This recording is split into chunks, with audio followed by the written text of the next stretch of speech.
एक बहू अपनी बूढ़ी सास को मिट्टी के पात्रों में भोजन देती थी, घर के बर्तनों में भोजन नहीं देती थी। मिट्टी का बर्तन, क्योंकि मांजना धोना ना पड़े, सास तो उठ नहीं सकती, तो वो बर्तन को फेंक देती थी। मिट्टी का बर्तन, भोजन कराया, फेंक दिया। छोटा बच्चा घर में था, वो सब देखता रहता था, और बच्चे तो बच्चे होते हैं, वो बच्चा जाने कब जाता और वो फेंके हुए बर्तन को उठा के ला के कोने में रख देता। उसने तमाम बर्तन जोड़ लिए। एक दिन सफाई करते करते वो बहू अंदर गई, उसने देखा कोने में वो सारे बर्तन इकट्ठे। उसने कहा ये कौन लेके आया? वो आग बरसने लगी, आग बबूला हो गई, ये किसने लाके रखे? छोटा बच्चा आया, मां ये मैंने रखे।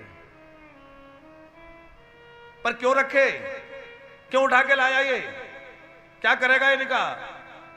बच्चे ने कहा मम्मी ये तुम्हारे खाने के लिए रखे हैं, तुम्हें खाना किसमें दूंगा? उसने कहा क्या कहता है, तेरी बुद्धि खराब है, तेरा दिमाग खराब है? उसने कहा नहीं, दिमाग खराब नहीं है, मैं ये सोचता हूं कि अभी तो गांव में कुम्हार है, मिट्टी के बर्तन मिल जाते हैं तो तुम दादी को खिला देती हो, और जब तुम बूढ़ी होगी और मेरी बहू आएगी, हो सकता है कुम्हार ना रहे, मिट्टी के बर्तन ना मिले, तो कम से कम ये बर्तन तुम्हारे काम आ जाएंगे। उसकी आंखें खुल गईं। उसने कहा तू मुझे इसमें खिलाएगा? बोले तुम भी तो दादी को इसी में खिला रही हो। हम लोग जो कर रहे हैं वो हमारे बच्चे देख रहे हैं, सीख रहे हैं, और बच्चे तो देख ही रहे हैं, साहब ऊपर वाला भी देख रहा है। इसलिए देखो, ये वृद्धाश्रम बनना यह कोई समाधान नहीं है।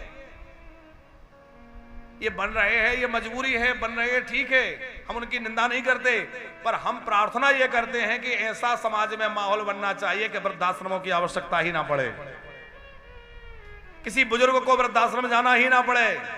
ऐसा क्यों हो? घर में माँ बाप की सेवा हो। अरे भैया, वो बुजुर्ग हमारी धरोहर हैं, वो बुजुर्ग हमारे देवता हैं। हम आपसे कहते हैं आप तीर्थ यात्रा करें तो ठीक है, न कर पाए कोई बात नहीं है। जिसने माँ बाप को प्रसन्न कर लिया उसने सारे तीर्थ कर लिए, उससे कोई तीर्थ शेष नहीं रह गया। आप यज्ञ कर पाए तो अच्छी बात है, यज्ञ न कर पाए कोई बात नहीं है, पर यदि आपने अपने बूढ़े माँ बाप की सेवा कर ली तो आपने सारे यज्ञ पूर्ण कर लिए, कोई यज्ञ आपका शेष नहीं रह गया। भागवत करा सके तो कराइए, न करा पाए तो कोई बात नहीं है, पर आप जो है प्रेम पूर्वक अपने मैया बाबा की सेवा कर लीजिए, माँ बाप की सेवा कर लीजिए, आपके सारे सत्कर्म सब कुछ संपन्न हो जाएगा। घर में जो भगवान बैठे हैं उनको तिरस्कार करके, उनको रुला के, उनको दुखी करके, और हम लोग जहां वहां भगवान को ढूंढेंगे कभी नहीं मिलेगा। क्योंकि भगवान भी कहते हैं अरे बाबरे, तू उसके एहसानों को भूल गया जिसने तुझे 9 महीने अपने पेट में रखा, तेरा मलमूत्र धोया, खुद गीले में सोकर तुझे सूखे में सुलाया, और तेरा इतना ध्यान रखने वाले तू मां को भूल गया। छाया बन के तेरे सर पे खड़े रहने वाले अपने पिता को भूल गया, तू मुझे क्या प्रसन्न करेगा? भगवान भी उससे प्रसन्न नहीं होते।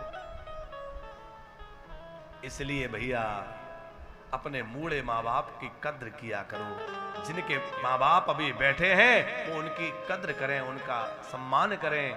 और एक बात और आपसे कह दूं, फिर आगे बढ़ें। घर के बुजुर्ग आपकी रोटी के भूखे नहीं है, वो आपके प्रेम की बोली के भूखे हैं। साहब प्रेम से 2 बोल बोल लो, उसी में प्रसन्न हो जाते, वो रोटी के भूखे नहीं है। थोड़ा प्रेम से मुस्कुरा के पूछ लिया कैसे हो माताजी, कैसी हो, ठीक हो, दवाई ले ली, कोई परेशानी तो नहीं है? इतने में उनका सीना चौड़ा हो जाता है। मेरे बच्चे ने मुझसे पूछा, मेरा बच्चा मुझसे बात, आज तो लोग बात करने तैयार नहीं है।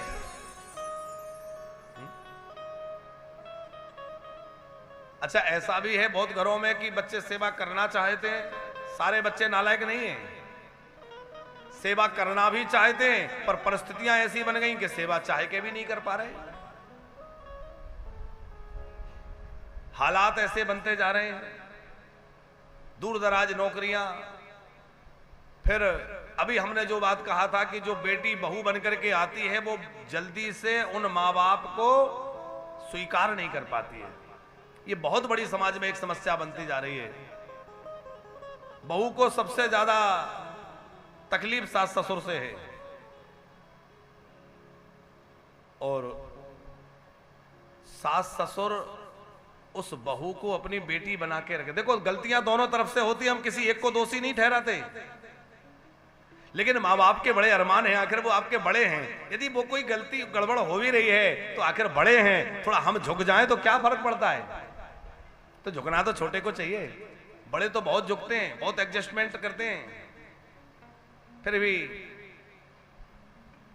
समाज में परिस्थितियां ऐसी बनती जा रही हैं कि आजकल संयुक्त परिवार का रह पाना मुश्किल हो रहा है।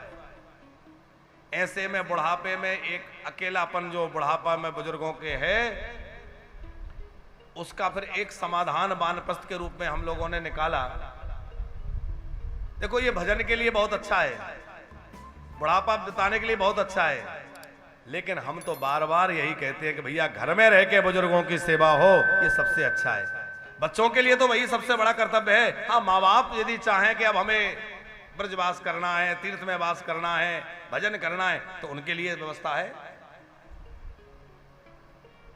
लेकिन बच्चों का यह कर्तव्य नहीं है कि वो सुन ले तो कहें कि चलो वृद्धाश्रम छोड़ाएं।